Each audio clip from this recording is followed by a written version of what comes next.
Hello, everyone, and welcome into another episode of Swarm Talk right here on the Crowded Booth. We bring it to you live here on a Tuesday night. We're going to be live every single Tuesday night during the season, and starting tonight, first day of fall camp.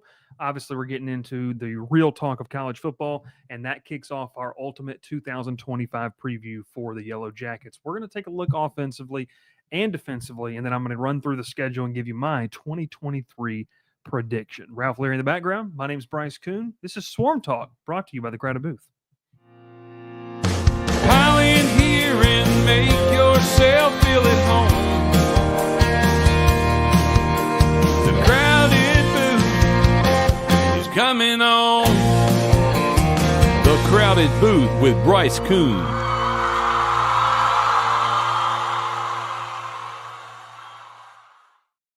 All right, welcome in, welcome in. My name is Bryce Koon. Thanks so much for tuning in. First off, if you're here, we see you in the comments. Smash that like button, subscribe to the channel, and get ready for a fun, action-packed show. Loaded show tonight, loaded show tomorrow, where we're going to run through kind of the ACC and give our ACC title picks and preview. This is going to be absolutely exciting to talk about. This is the third year we've done this. In terms of kind of running through the schedule, giving you a preview of what's to come. And I'm excited. I'm excited for it. And I hope you're excited, obviously, there as well. Ralph in the background. Hello, sir. Good to see you. Let's start here with this conversation. It's an exciting year, I think, for 2025. Yes, there you go. Gavin says just post the graphic already. Gavin's got the social handle. We gotta get that going. This is an exciting, I think, build up. Probably the most exciting build up for a season for Georgia Tech. Ooh. If we're being real with ourselves, there was excitement in Jeff Collins' first year. It just didn't go well, but there was excitement for, different things and what to see. But I think there is a lot of excitement in terms of what you have coming back, the additions that you made, the continuity of the staff, a brand new defensive coordinator, and really, for a lot of people on the surface level, a schedule that looks way more manageable than it has in years past. Now, I want to preface that with saying, be careful about reading into preseason strength of schedules, because it's one of those things that, to me, you got to wait. You got to get into the weeds a little bit before you kind of start making some of those decisions and some of those, you got to make those decisions. So I'm interested in seeing how this season goes. I think that you kick things off with a statement type of matchup there in week one out there in Colorado. It's going to be very interesting to see who Colorado is. I'll be honest with you guys. I think that game's going to be a really, really fun game. I think that game's going to be really fun. I was reading some stuff on Colorado and kind of doing some research here about an hour before the show, and I'll give some of my thoughts there. But yeah, no, it's a big season in terms of what I think Georgia Tech can accomplish. A big season for Brent Key in establishing himself as one of the premier coaches in the ACC, if he is that in year three. It's going to be very interesting, and I love it right here. That game will be a blowout, Marcus says. We'll see. It's going to be a lot of fun. It's going to be at least a fun trip. Matt says Bryce wants Colorado to win. That's up for debate. You ask the Twitter people, maybe so. Okay, let's dive in, and before we get into the actual schedule prediction, I want to talk about the sides of the football and why this, why this matches. And George P. Purdell says the Beamer sends you a big helmet. What's up with that? Time to upsize your GT helmet. George, I'm just going to put it like this. We here on the Crowded Booth, we have friends in high places at very different places. Georgia Tech, unfortunately, not one of those spots. They're not warm to us. It is what it is. And Ralph is flashing his Tennessee helmet that he's got. So apparently he's going to put it on. Anyways, I got to stay on track here. Ralph's throwing me off. Yeah, this is what he looks like, folks. I did not realize you were going to show me there. There you go. Maybe if you didn't hate GT so much, Key might send you stuff. Brent Key's not sending anybody anything. I'll tell you that right now. All right, so let's get into it here. Let Ralph put up that first banner. When we talk about 2025, there's a lot of excitement about the offensive side of the football. And I think the one question for me is, does this offense keep rolling in the sense that do they pick up where they've left off the past 2 years? Is there a sense of continuity about this offense for Georgia Tech where you bring back Haynes King for a third season? You've got Jamal Haynes as one of the top running backs in the country. Malik Rutherford is one of the more accomplished receivers in Georgia Tech history, and obviously, recent history. You have that, and you've got that framework, right? And look, to be successful at any level, you have to have the skeleton of what it takes to be successful. And Georgia Tech has that. They've got the quarterback, they've got the running back, they've got the receiver. Okay. You need the meat and potatoes. And I think that's where the question lies for me in this offense. And it starts up front. Look, you lost 3 starters. You lost Weston Franklin. You obviously lost, both of your tackles. There are some questions about that offensive line. And I've had conversations today and multiple, over the course of this framework of this offseason about there seems to be an assumption that those things will just happen because we want it to happen, we hope it will happen, or because we just think it's good and everything's dandy and that's how things work. It very well might be. The offensive line may not be an issue at all. It might be better in 2025. I'm not to say that. But there is a sense of asking, okay, you have some pieces to where is Harrison, your new center? Is that your guy that you're going to be plugging at center? What does he look like in terms of being the guy right there in the middle and understanding how to make checks and calls and leading an offensive line, into a hostile environment there in week 1 and leading a team, against one of the better front sevens in the country in week 3 against Clemson? To me, there's just it's a natural question when a new guy steps in that you say, hey, I like his promise. We got to see what it looks like. At the tackle spot, right? Like you lose Corey Robinson to the portal. Obviously, Ethan McKinney was a guy that was really impressive as a freshman, battled injuries, but man, Corey Robinson was solid for you at the tackle spot last year. He makes his way to Arkansas. You obviously hope, and if you project it, however you want to look at it, that this, new tackle situation, if it's Malachi Carney, if it's somebody else, with your young guys and either the portal guys you brought in, what does that look like? Is that guy ready to cement in and play that position? And then obviously the left tackle spot, you've lost a guy that's been there for 6 years, it feels like now, in Jordan Williams. So it's one of those things where it's just a natural offseason question to ask. Hey, you might like some of the pieces, but it's not a foregone conclusion that guy's just going to step in and just be either as good or better. You'd like it to be, and I think it has the potential to be. That's just kind of a question. If that group is better, and you obviously got Rutledge and Fusel there in the middle, which helps immensely, and the guard spots, but that's one of the things. You go on the road, you're playing in a hostile environment, and you got essentially at least 2 new full-time starters in your rotation, maybe 3. Ready? Are they ready to go? How cohesive is that group? And that's going to be something that, if I was in Atlanta and asking the questions, that would be one of my questions about how this group is developed, over the course of fall camp, something to really, look there. So offensive line is something that, it is what it is.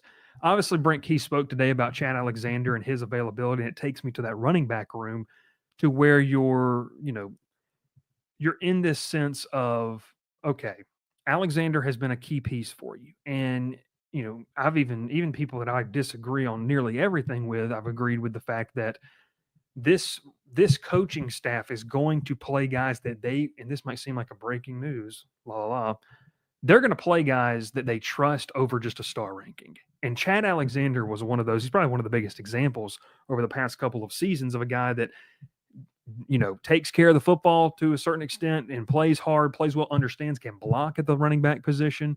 So it's one of those things where you kind of sit here now and you say, okay, if he's not in the mix, you obviously have Malachi, who I think a lot of people are excited about. Once again, the translation, that is a question for every single team who's entering in with a lot of portal, players. What does that look like? He was very, very good in the Ivy League at Penn.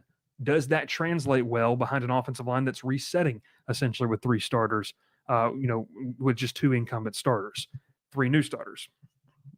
So to me, bottom line, it's one of those things. Can you develop RB2 Who is RB2 behind Jamal Haynes? I think we can all agree here Jamal Haynes, top 10 running back in the country, top 3 back in the ACC. If you feel comfortable saying that, I do. The aspect of what you have in the backfield is you cannot run Haynes King and Jamal Haynes into the ground this year and expect to compete for a spot in Charlotte. Like I don't think that's a scorching hot take. I think it's just shows you that when you are overly dependent on just 2 players, you're either going to drive them into the ground, you're either going to, you're not going to go very far in terms of that because you've got to have balance and depth. And so whoever it is in that running back room, and it's a talented group. I like a lot of the pieces that they have. If you find RB2 and you develop that, it changes everything for what this offense wants to do. And it also allows Jamal Haynes to get out in the passing game a little more, I think, as well. So I love the running back room. I think it's a really, really solid one. Even some of the young kids, I think, have a chance to really kind of make an impact in some way, form, or fashion. Just kind of is going to be one of those things where you kind of have to sit there and say, it works in tandem with the offensive line. You can't just run in there with Jamal Haynes and if Malachi doesn't pan out, then you're in a spot where you're like, okay, now we got to reach back. And if Trelane Maddox, does he stay healthy? What does that look like? We just got to see what happens with that. It's going to be interesting. The wide receiver room is another piece to this puzzle that I think is the wide receiver room is interesting. You have a lot of options there. You don't have necessarily, and this is where people get really offended. You don't necessarily have the guys that have produced in this system with this quarterback. And so obviously fall camp's about building, a rapport. It's about building chemistry within what you have there. The outside of Malik Rutherford, which was massive for them to keep him, Eric Rivers has some of the highest upside at his new stop when you look across the board and look at national pundits in terms of what he could do this season in the country. Like you talk about a receiver with upside, Eric Rivers has it. I absolutely love what Eric Rivers did at FIU. This is the part that is going to, this is the part where I disconnect with a lot of fans. The wide receiver room has immense potential, not a lot of proven production at that specific spot and that specific team. Eric Rivers was dynamite where he was.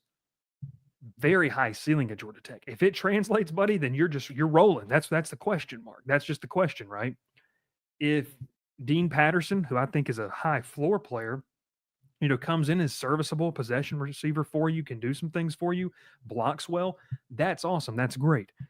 If DeBron Gatling is a guy that, can figure into it, Isaiah Canyon, Zion Taylor, Bailey Stockton. I mean, there are weapons there. What is the chemistry being built through fall camp? What do these guys work on in the summer in terms of working with Haynes King and building that, that rapport, which is so important. Like we talk about this all the time. And the guys in the group chat too, like, when we talk about building a rapport, it's a lot of individual work. It's a lot of when the quarterback takes his receivers, wherever to a training facility. Ralph, this one's just off the top of my head. I know there's plenty of examples. Riley Leonard, when he got to Notre Dame, brought his guys down to Foley, Alabama, I think is where he's from. And he went down there. And all these Notre Dame guys came down and they went and worked out with him at his high school field and training facility. So it's one of those things. It's how did you build the rapport? We know what Haynes King and Malik Rutherford have. Like Malik Rutherford is going to be a top 7, 6 receiver, 8 receiver in the ACC, I think. He's proven production. We're going to get out of him.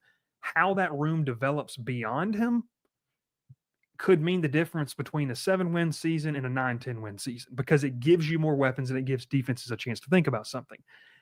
And I know people don't want to keep talking about this. This is the last time I'm going to mention it. I can't promise you that Will, I hate that Will's name is Will, that Will won't be, this is the last time he'll mention it. A lot of people want to talk about the loss of Eric Singleton in that room. And the only thing I can sit here and tell you is that regardless if you have an asinine take that he was a bad route runner or you think that he had drops, whatever you want to think here, it is what it is. he's uber talented and should be pretty good at Auburn. I'm interested in how quickly they can gel this receiver room to the point, very true, Matt, to the point of where defenses have to respect what they're doing at a receiver position fairly quickly. Because if you rolled into the season with Eric Singleton, just what people know about him, you got to protect against this. You got to know they can stretch the field. And I think the only difference in that receiver room is because they haven't seen it happen in a gold and white uniform. Doesn't mean it can't. Doesn't mean it won't. The only reason they haven't seen that happen in a gold and white uniform is going to lead to maybe that first game against Colorado. Maybe Colorado's defense doesn't necessarily know how Eric Rivers is going to be utilized in what Georgia Tech wants to do, how some of these new guys are going to be utilized. So just to me, in general, of what you've got going on here, you got a receiver room, like I said, some really, really good talent. Isaiah Canyon is the physical outside presence that this group needs, totally. Love what they have, what they can be. It's just more of like, how quickly does it gel? I think it's going to be a really solid wide receiver unit. The quicker it gels with those two big games early in the season, I don't want to say make or breaks your year, but man, it changes it from, are we just, going for a high level bowl game? Or are we challenging for a spot in Charlotte and ultimately the playoff? I think that's a fair assumption by the wide receiver room. We talked offensive line. The quarterback room, I mean, this is a solid quarterback room. I mean, obviously you got Haynes King, you got Aaron Philo, who, showed in spurts last year why you feel like you could trust him. Behind him, you've got guys that they like. And look, and no coaching staff's going to sit up there and tell you they don't like their third and fourth string quarterback because they're trying to keep guys in the portal, right? It is what it is. Like that's how that works. So just in terms of what they have with the quarterback room, I feel good about it. Tight end as well. You'd love to see some great production out of there. I think the addition of the new running backs that you brought in, both portal and high school kids. I don't want to. Buster Faulkner is going to use the tight end position. Luke Harpering is an absolute animal, and he's really, really good, really great athlete. And I think that could be something to watch. Does he break out in 2025, or does he have like a solid season that sets him up for a 2026 that is a breakout campaign? He has all ACC potential for sure. So that's offensively here, kind of where you sit with things. And I'll tell you this, Ralph. We talk about being on the offensive. And one thing that you need to do if you're being on the offensive is you need to get after those bugs. You need to check out All Natural BS.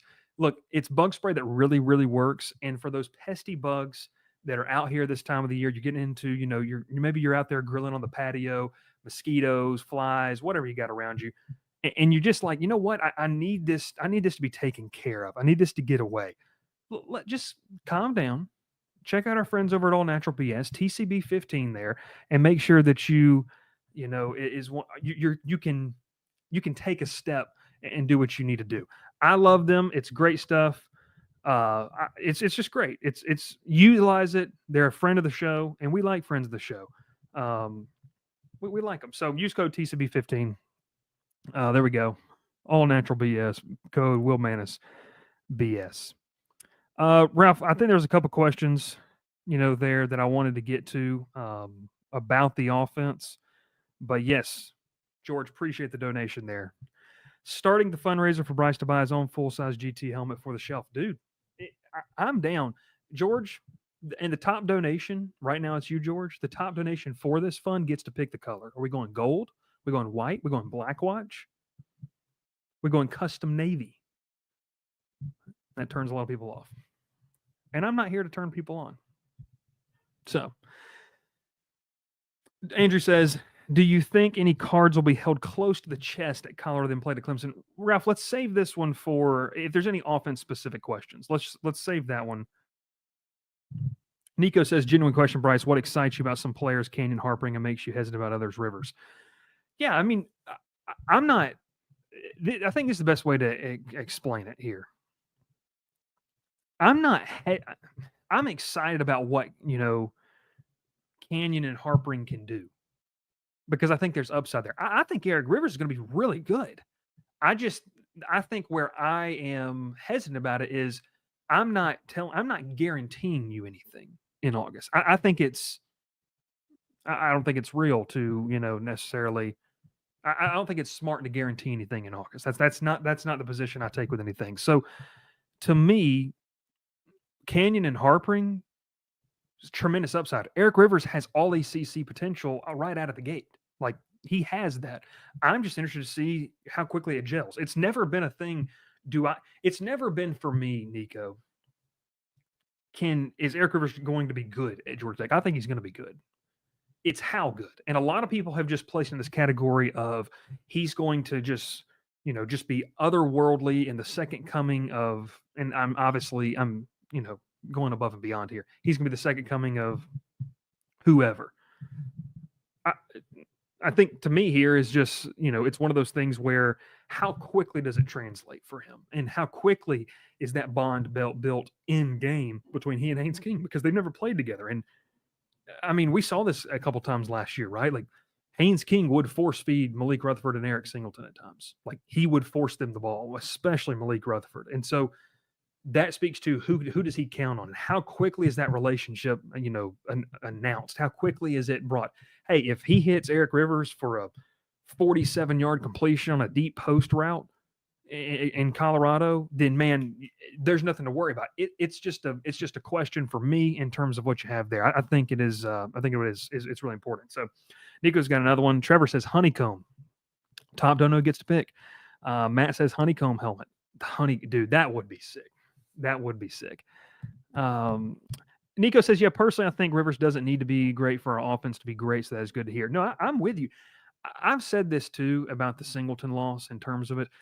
It's a cost-benefit analysis, right? The receiver position at Georgia Tech is not going to be valued the same way at other schools. And for Auburn, that's something they placed immense value on, right? Whatever they valued that at, Georgia Tech didn't match it. It doesn't mean they don't like Eric. It doesn't mean they have anything personal against him. It's just that on their big board of who they feel like they are in their identity as a team, wide receiver wasn't at the top of the pecking order. And maybe wide receiver was higher on that board for Auburn. That's one of the things right there. So I need to get a haircut. I do. Okay. How many pass yards, TDs, rush yards, TDs for Haynes King this year? Ooh. I'm going to go like a floor, like a minimum. I'm going to go 2,800 pass yards.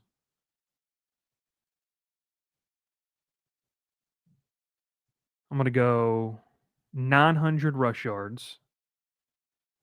And then I'll just go combined touchdowns. I'll go like 37. Like 25 and 12. That's where we can see 2,800, maybe close to 3,000 passing yards. But yeah, go 3,900. I think he will tally. I think he could sit there. We'll see. Well, the problem is the picks, right? That's where you got to be there. Over under 8 picks. I'm going over on picks. I apologize. I don't know how to say the name here. Haynes King needs his passing and touchdowns to improve his draft stock, or to create one altogether. Right? I mean, that's there too. Okay, appreciate the donos. Let's talk a little defense. Whoever's losing the pick'em challenge gets their head shaved by the winners. No, that's not happening. All right, Ralph. Defensively, now I've talked about the offense. Continued defensive growth. Now, for a lot of people, when it was announced that there was going to be a new DC. I mentioned this on the show last week, right? I mean, the defensive coordinator position and your coordinator spots in a matter of 2 years have gone from being, God, I hope we can get someone that's decent, to we might be a good destination for a guy to get an NFL job or a really, really good P4 job. And I know people don't want to hear that you're a stepping stone. I understand that. But when you talk about this coordinator spot for Blake Gideon, I think this is I've talked with high school coaches in the state of Georgia. I've talked with people in and around that are involved in the Georgia Tech recruiting space. Blake Gideon is a really good recruiter, and he's a good relationship builder. Now you got a lot of excitement in terms of what Tech has in this 2026 class on the secondary side where he focuses. Now you have the opportunity to showcase your ability as a play caller, right? And this is something that he has to grow into. So will there be some growing pains? Yeah, there might be, because he's never truly done it before at this level. So I think that, to me, is something that is an interesting storyline to watch early in the season. So let's talk about all three phases here. I'll just tell you kind of where I'll start with, where I feel good. I feel really good about the linebacking core. I think your linebacking core at Georgia Tech is probably some of the best depth that you've had since the change, the shift from the triple option. You have obviously Kyle Eiford coming back, who is a prolific run stopper. Needed to be better. I don't think this is rude to say this. Needed to be better in pass coverage. You obviously have Jackson Hamilton. You have Melvin. You've got Tajay Butler, and you've obviously got EJ Lightsey. Taj Butler and EJ Lightsey offer some of the biggest upside in this entire room. In the entire room. And you talk about, if those two guys, and Kyle said this last week in Charlotte at ACC Media Days, those guys just need to translate with what happens in a game setting, like the game speed aspect. If they do that, you have a 3 to 4 deep rotation at that spot, to where if you like a guy better in pass coverage, you can play in there, where you're not stuck on putting somewhere in a spot that doesn't fit. You don't have to put that square peg into the round hole. You can play guys who have different skill sets in their best spot. Now, part of that is a coach is being willing to do that, which has not always happened. But if you're able to kind of sit there and do that, that is a luxury that I think this linebacker spot has. So that's a big plus. The secondary for me, and I wanted to pull this up because that was probably pretty loud, by the way. You look at this secondary, right? And you've got veterans. You've got Clayton Powell-Lee. You have Rodney Shelley. You have Omar Daniels. You have Amari Harvey. I just listed 4 seniors. 2 of those are redshirt seniors. And then obviously you have 2 true seniors, I guess we could call them that. You have Jai Gilmore that you can utilize, the transfer from Georgia State. You have Daquan White. You have Kelvin Hill. You have Savion Riley. You have Toby there as well. You've got John Mitchell, Christian Pritchett, who I think could be a breakout candidate on the back end. Then you have some of the younger guys, right? Troy Stevenson's banged up right now, but you got Dalen Pinson and you got Tay Harris. We just listed off 6, 7, 8 guys in this, to where you have a secondary that's not devoid of options. A real issue on the back end of the defense last year was you kind of had this frontline group, and you really didn't have playable depth behind them that could play at a high level. And that kind of bit you. I mean, you had Lamiles Brooks playing injured for God knows how long and having to play hurt. Clayton Powell-Lee had a great freshman campaign, but then was just forced to stay out there for so many snaps. And then you had some corners that were good, but you just didn't have great depth. And I think that's probably the room that has been transformed like so well, because I think you've got some serious, like some really, really good depth there. So you have playable depth there. You've got good players. I'm not really worried about the secondary. I think that on their own, it's really good. And then obviously you got, high upside candidate Tay Harris, who, look, you won the recruiting battle to get Tay Harris, right? And that was a big one. And he is a guy that you want to build your defense around, because he's a special player. He's a special athlete. He can be an elite playmaker in this conference. What does that look like, immediately? I don't know. I think it would be awesome to sit in a situation you don't have to figure that out right now. Like if you find out that Tay Harris is a All-American type of player early on, that's awesome. If you're forced to go find that out, that's a problem, though. Like that's an issue, because it means all these other guys didn't pan out. And if he's not ready for some reason, or if he just takes his chops, as many freshmen do, you just don't have to put a kid in that spot necessarily. So I think in general, you've got a back end of the secondary, back end of the defense is pretty solid. I feel good about the secondary. I feel pretty good about the linebacking core. The big question mark for me on defensive side of the football, fellas, is kids and coaches. We'll call it that. Is this front seven? Jordan Vandenberg is an animal, monster, like absolute monster, and the way that he approaches the game as a workout guy, like it translates. He got more disruptive as the season went along last year, and that was something that was imperative that Georgia Tech had to have, and a direct line to why they played well against Georgia, while they were able to do some things late in the season, while they were able to do some, good things and beat Miami. Like he became more of just a. Ralph can attest to this. There's a lot of guys, and like I've talked with defensive line coaches and defensive linemen about this. There's a sense of I'm going to just stall this offensive lineman and plug a hole, and then there's being disruptive up front. There's ripping through and there's causing chaos. And I thought that's something that Jordan Vandenberg developed as the year went on last year. Could he plug a hole? Yeah, he's strong enough as an ox. He's strong as an ox. He can sit there and he can plug the hole and he can do some things for you. But he, as the season goes on, go watch some of that Miami game. Go watch some of the Georgia game. He is. There you go. Is he the minister of mayhem? That's what you could ask yourself there, Clayton. He was creating some chaos in the backfield. The issue here is it's not nearly as daunting as the receiver room at all, but it's kind of the same question in a different way for me. This defensive line room added some depth, but what are you to expect out of it, right? And so as I go down this list here, you've got Kilo Stone, used to be at Georgia Tech, went over to Ole Miss, was a rotational player in Oxford, comes back for his last year. I think he is a high floor type of player. Like, he is the exact player that you had to go add. I think worst case scenario, and Ralph, you're going to have to research this because, God, I'm going to forget. And let's see if I can just go back 1 year on this roster and look and see. I don't know if I can. Dang it.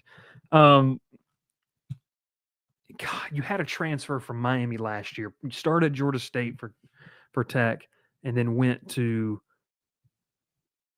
Miami and transferred. Why can I not remember the kid's name? If Kilo Stone and Matthew Alexander, if that's their floor of that type of player, Thomas Gore. There you go. Nico's got it. Thomas Gore.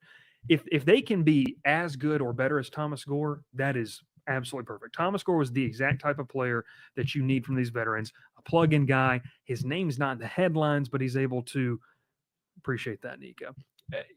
You can just count him to give you quality snaps. And if that's what Stone and Alexander do for you up front, that's icing on the cake in terms of what you want out of the portal. If you can get guys in the portal, especially in Georgia Tech's case, like, of course you want to get the difference makers, but in terms of what you can spend, especially in the defensive trenches, if you go guys that give you quality 20, 25 snaps a game on the defensive line, that's huge. So that's what I'm looking out of there. Where this is going to have to take a jump is these transfers. So we're going to start here with A.J. Hoffler, Ronald Triplett, and Braden Manley. Triplett grades out per PFF really well. The back of the football card isn't going to pop off the page. Once again, if he can be a high floor player for you, contribute, create some havoc, you like that. A.J. Hoffler, a guy that never really got a shot, uber athletic, good bend, good twister off the edge. If he can develop under these guys and what he wants to do, he has the potential to be a prolific pass rusher. Braden Manley, to me, is the same concept as Malachi that you get out of the portal at running back in Hosley. If Braden Manley was the SoCon Defensive Player of the Year last year, FCS All-American, I think, Ralph, you could go look. I believe he led the FCS in sacks last year at Mercer. If that translates, then it's like boom. That's the wild card, and I think Braden Manley is the wild card for this entire defense, because what people might not realize from last year is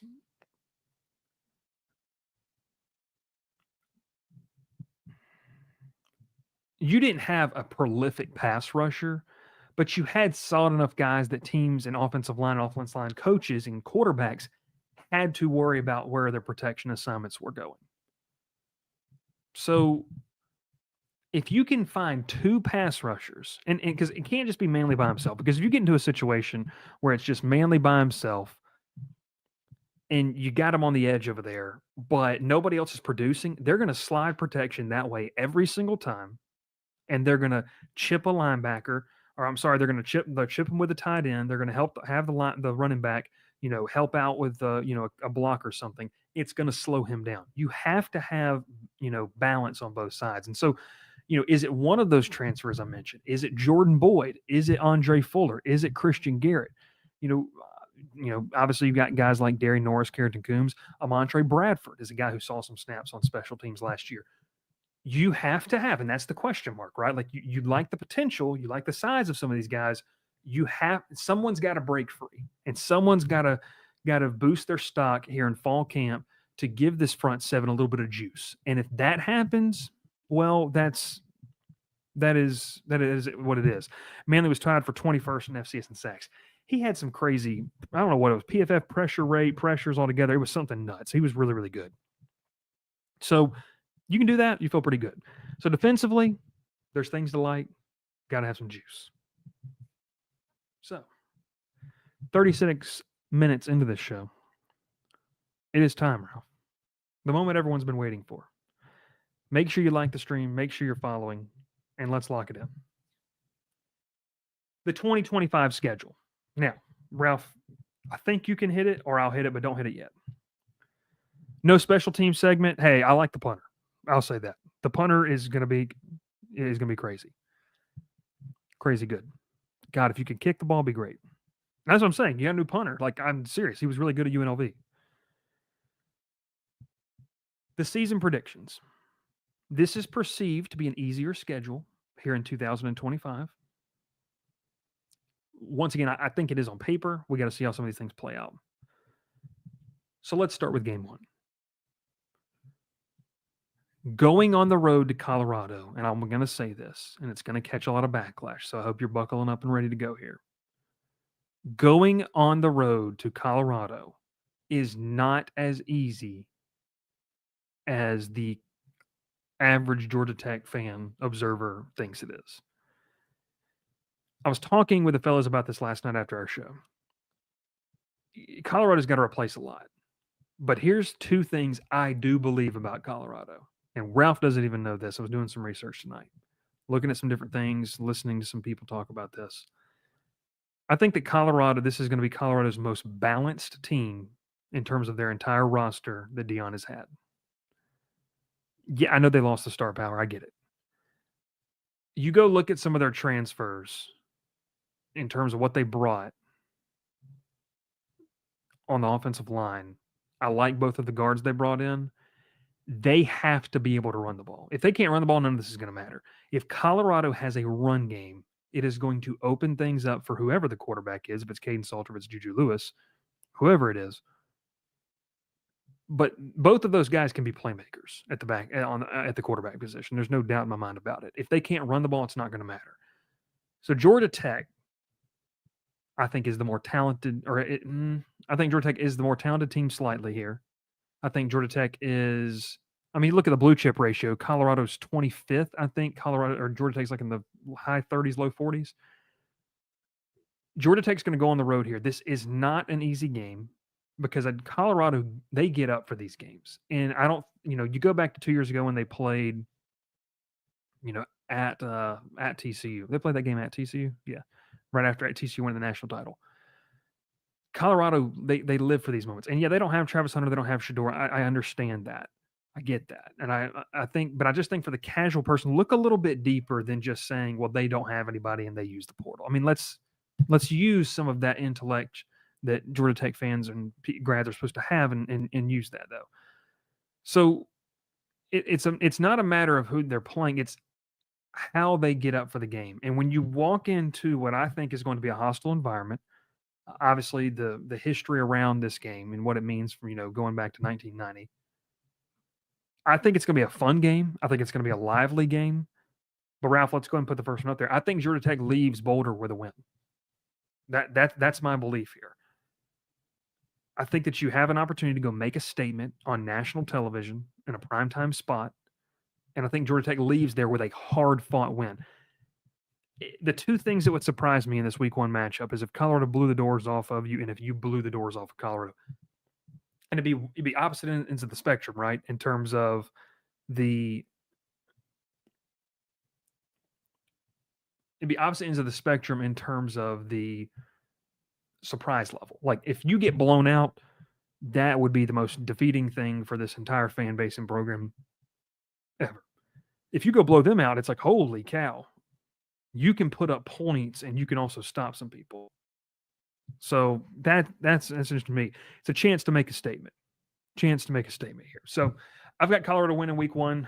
Obviously, you're facing now the Running Bulldogs of Gardner-Webb. Really cool campus in Bowling Springs, North Carolina. I've been up there a couple times. Now, Tulsa head coach, by the way, Trey Lamb, used to be the head coach at Gardner-Webb. You're winning against the Running Bulldogs. You get some good opportunities for Aaron Philo, maybe Graham Knowles as well. Unfortunately, our main man, that backup quarterback we all loved, and I'll let you name him in the chat, is one of those things that he doesn't get to play. He's on staff now. But you're 2-0. You now enter into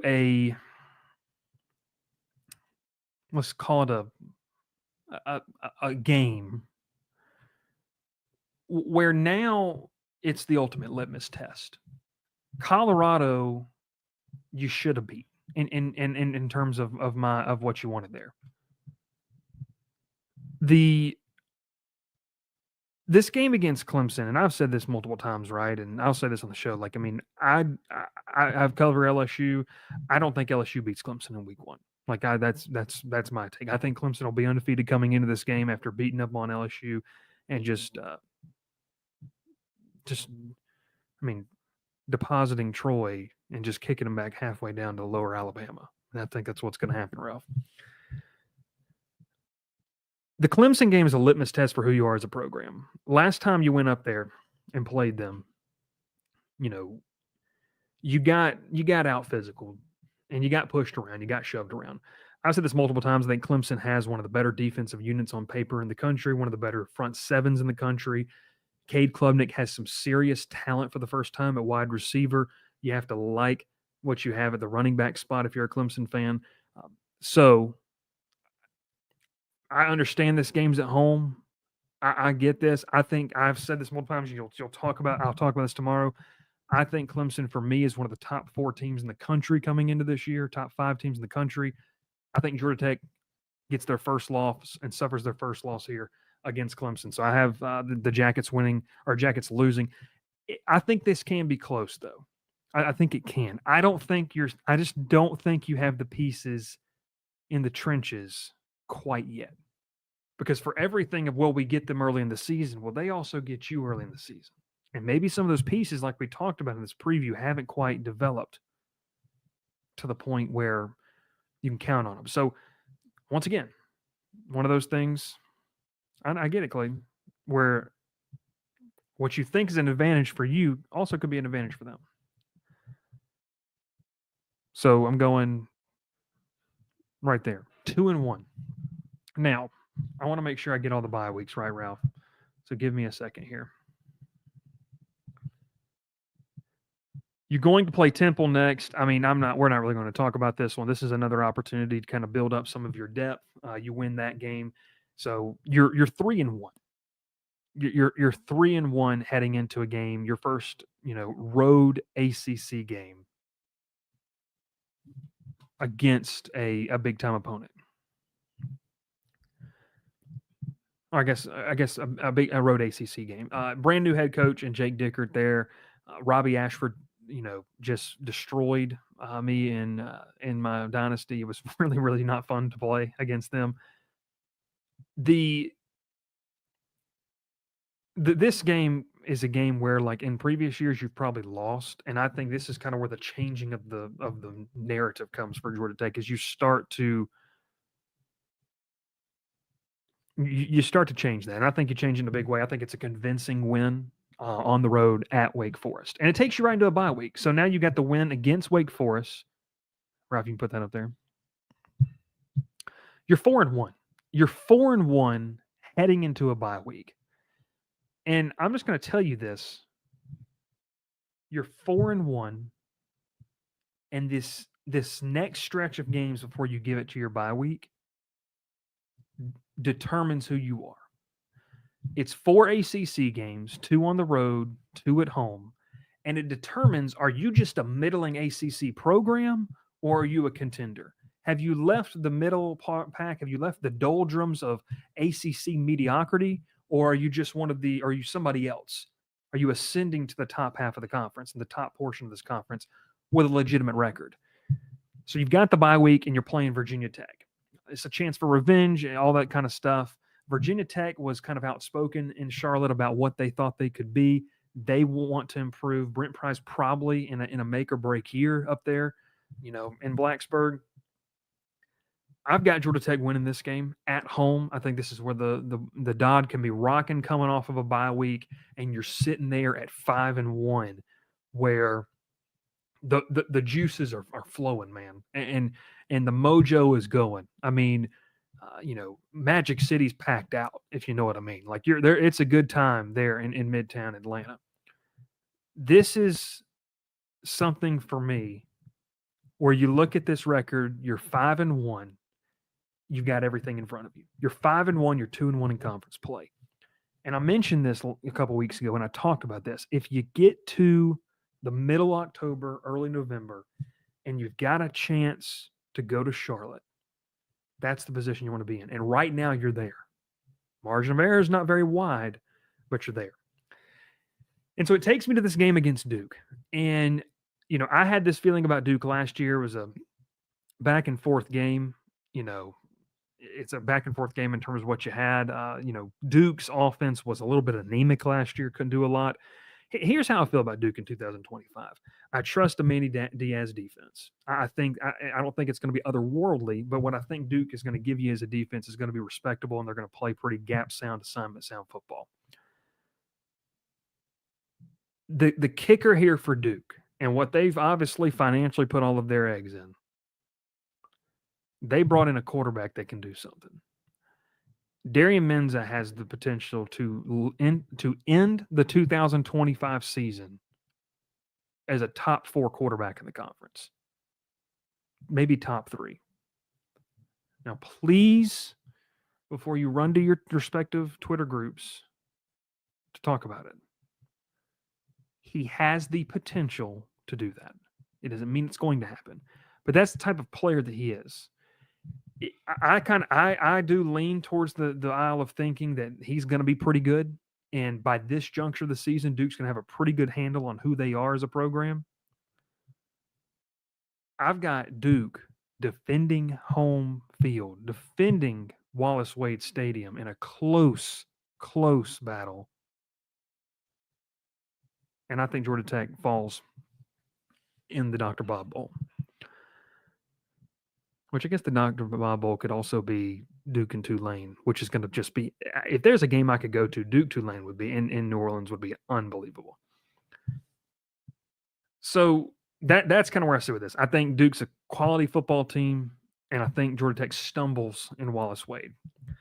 Now, you get the chance to come right back home, right? And you're facing Syracuse, a team that, you can say whatever you want about the final score. They embarrassed you. They threw the ball all over you. Last year. I also want to say this too. Some people in the comments are saying that losing to Duke would be a bad loss. Virginia Tech, Duke, Syracuse, North Carolina. The next from Virginia Tech to Pitt are toss-up games. And here in the preseason, that's none of those losses are bad losses. So I think Duke is your loss right there in ACC play. It takes you down to what, Ralph? You're 5-2, 2-2 in the conference. So you have Syracuse. Syracuse lost a lot, and Gavin was talking about this in the Discord today. The Orange are a team here that could surprise some people. The floor could also be astronomically low. Kyle McCord's obviously not there. We think Steve Angeli is going to be the quarterback. He's battling with former LSU Tiger, Ricky Collins. So there's kind of that too, in terms of who really are they by this juncture. You should know. I think Georgia Tech knocks off Syracuse with a big bounce back win there at home in Bobby Dodd. It takes you to a road game at NC State. Going to Raleigh this year, I'll be honest with you, I saw some things. I kind of think that NC State is a sneaky game. Crazy game last year, obviously. I know the injury situation you had at quarterback made it maybe more interesting than it should have been. But there is some upside to C.J. Bailey.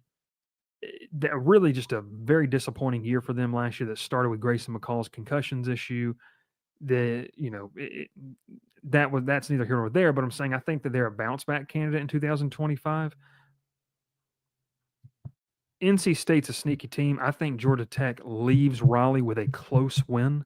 I think that's going to be a hard fought game. I do think that's going to be a game. Dave Doran is getting to the end of his tenure in Raleigh. It'd be interesting, but Bailey's a candidate to watch in terms of can he make a jump, and if he does, he's toolsy enough to be pretty good for you. And where do we go from here? We're kind of nearing the hour mark, so let's kind of go here with it. On the road to Boston College, right? And Boston College is going to have essentially, a year for Bill O'Brien to figure out who he is, in terms of what you have here. This is a game to me. In years prior, you lose, right? Like you go up there, you're feeling good about yourself. I mean, you're still alive in the ACC title race here. I'm just going to say this. I think this is where Georgia Tech starts to break the trend of losing games that they shouldn't lose. And I think they go up to Boston College. They go up to Chestnut Hill. They deliver a blow to the Eagles. And I think they leave and come back to Atlanta with a win. So I've got them beating Boston College. You're now sitting in a scenario where you're 7-2. No, I think you're 8-2. Yeah, you're 8-2 right here, Ralph. Pitt, I don't really know what to think about Pitt, to be honest with you. They were on a tear last year. Absolute tear. Eli Holstein gets hurt. They lose. They start 7-0. I'm pretty sure they lost the remaining of the games. This is an opportunity where now you're playing for a spot in Charlotte. Are you in one of the top two spots? Are you playing to get in there? Are you playing to beat out one of the tiebreakers? We'll see. I've got you 8-2 coming back home in terms of what you got going at Pitt, and I think you knock off the Panthers and Pat Narduzzi in Atlanta. You're 9-2, rolling in to clean old-fashioned 8. I want to say this right here with this game. You're playing this in Mercedes-Benz Stadium. It should be a great environment. I'll be there. I'm pumped about it. Dr. Bob is late. We already talked about Dr. Bob. We already talked about it, man. You missed it. This game against Georgia, man, you had not just one. What did LeBron say, Ralph? Not one, not two, not three, not four, not five. You had every opportunity to go beat this team in their home place, and you just couldn't do it. Does that carry over for the fans? It probably does, and to a certain extent, whatever. This is a new year, it's a new game. Both of these teams will be entering into this game with potential playoff aspirations. And I sit here and I kind of think about this game. I don't know how great Georgia's going to be in SEC play. I'll say that. At that point, you're not really figuring things out anymore. You are who you are. I think this is another tough game. I think it's a hard-fought game. Comes down to the wire type of game. I do have Georgia winning this one in Mercedes-Benz. They're going to have a slight home field advantage here, and I think it's a tough one to beat. Like I just think it is. I think Georgia is going to have a better, run game this year. I think their offensive line's better. I think their defense, their front seven, is going to be very good, and I just worry about that in terms of what's your health level at the end of the season, what you have going on. So I do have Georgia knocking off Georgia Tech in Mercedes-Benz, and it puts you at 9-3 and 6-2 in the ACC. And the question is right here: is that good enough to get you in the playoff? Is that good enough to get you to Charlotte? I will say here, with this record, you're not. I'd be shocked to see. I'd be shocked to see this team get an at-large bid. Like that would 9-3, because I don't know where your marquee win is. You've got a bunch of decent wins. I don't think that I don't know where that is. So I've got you 9-3, 6-2 in the ACC. Does that get you to the ACC title game? You got to kind of see what Clemson does, what Miami does, SMU, Louisville. There could be a hodgepodge of teams as you get kind of close to that first week in December. What's your opportunity to Charlotte, and what do I take away from this? I think that you've definitely taken a step in the right direction, and with a bowl game, which I pray to God, and I don't know if they get a bid here, Ralph, or not, if the ACC does. I think that, God, if they play in the Pop-Tart Bowl, that I'm there, baby. I am there. But in all seriousness, you've got a chance to go to a bowl game and get yourself to double-digit wins, which has not been. I mean, when is the last time? 2014 that you've won double-digit games? I mean, so it's been over a decade. It's one of those things where, it's one of those things for me. I think that you've got a chance to really send out a lot of these veterans on a high note that set the foundation for what Georgia Tech is in the future. And it makes for an interesting 2026, right? Because you want to build upon that. But I think this is going to get this will rile the fan base up, Ralph, as we end it here. You go back to Deshaun Watson got to Clemson in what year, Ralph? 14? 14 is when they played Georgia, and it was Cole Stout that started, and he came in and was really good. Anyways, y'all remember Taj Boyd? Taj Boyd was a really good quarterback, and they had a pretty good veteran team there. I'm not saying that Tech is going to go on this crazy run after this year. What I'm saying is, what did Taj Boyd do for Clemson? He set up this foundation to where they took off as a program, and he laid the foundation. He did not get to reap the rewards and the benefits of his work in terms of rings and playoff appearances and ACC title, consistency. But what he did was he set the foundation. And I kind of think that's where Georgia Tech is. I'd love to see it. I don't know if Haynes King gets to see what Georgia Tech can become, but I do think that he's going to be a part of when you look back in history and you go back in a decade and maybe Tech has an ACC title or two under their belt. You can go back and say, hey, Haynes King, Jamal Haynes, Malik Rutherford, they were a part of changing the narrative about this program and building the foundation for what you could launch from. So to me, that's what this season's about. Now, look, 9-3 is where I have them, 6-2 in the ACC. I think all things considered, as bad as it could get, I think your floor is probably 5-7. Some things really have to go wrong. To me, your ceiling could be 11-1.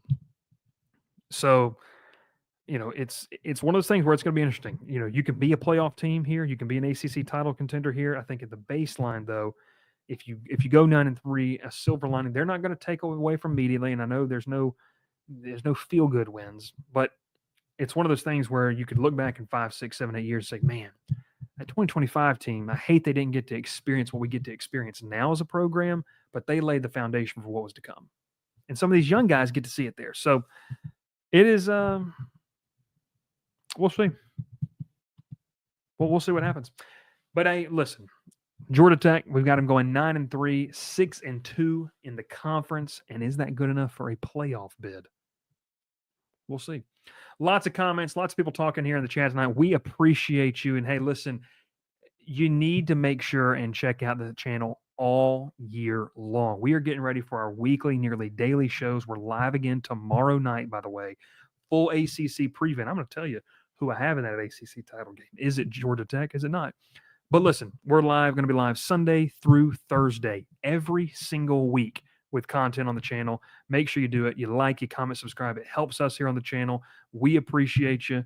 We love you. You're a great crowd. And once again, remember, Best Bets is almost back. It's going to be interesting to see how it goes. And we'll see. Did I ever bring up his paid comments? That's Ralph's job. I mean, that's 40 minutes ago.